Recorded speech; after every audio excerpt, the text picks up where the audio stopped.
Good day and welcome to Space Station Live for Wednesday, August 7th, 2013. The Expedition 36 crew has been involved in a variety of experiments today and research activities, including one called the ACE experiment, the Advanced Colloids experiment, the first in a series of microscopic imaging investigations of materials to determine how better to formulate materials in the microgravity environment of space. Astronaut Karen Nyberg, her gloved hands inside the microgravity science glove box earlier today, had an opportunity to prepare for the next run of data collection with the Advanced Colloids experiment, again in the microgravity science glove box in the Destiny Laboratory of the International Space Station, just one of a variety of experiments being conducted on board the International Space Station.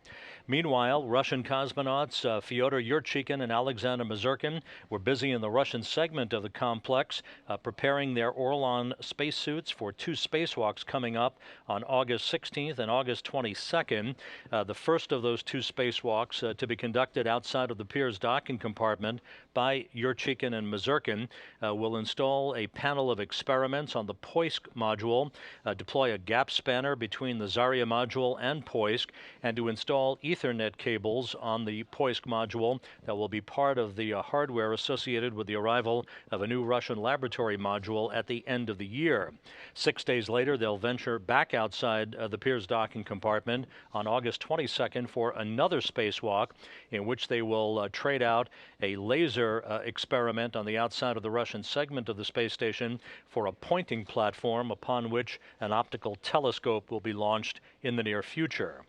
The Japanese cargo ship, the H-2 Transfer Vehicle, or the HTV-4, continues to fly smoothly toward the International Space Station, having conducted a series of rendezvous maneuvers again throughout the past 24 hours. As of a few minutes ago, the HTV was traveling just under 5,000 statute miles behind the International Space Station, some 70 statute miles below the complex, phasing back toward the International Space Station at a rate of about 770 statute miles per orbit. The HTV is poised to be captured by astronauts Karen Nyberg and Chris Cassidy using the station's robotic arm on Friday morning, the capture scheduled at 6:29 a.m. Central Time.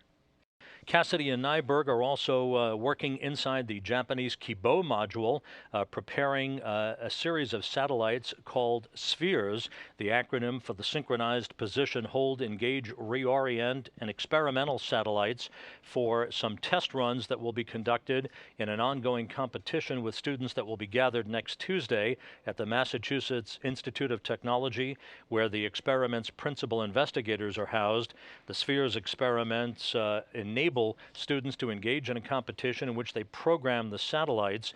to gather data on the operation of free-flying satellites in a microgravity environment. And that's a glimpse of what's taking place today aboard the International Space Station.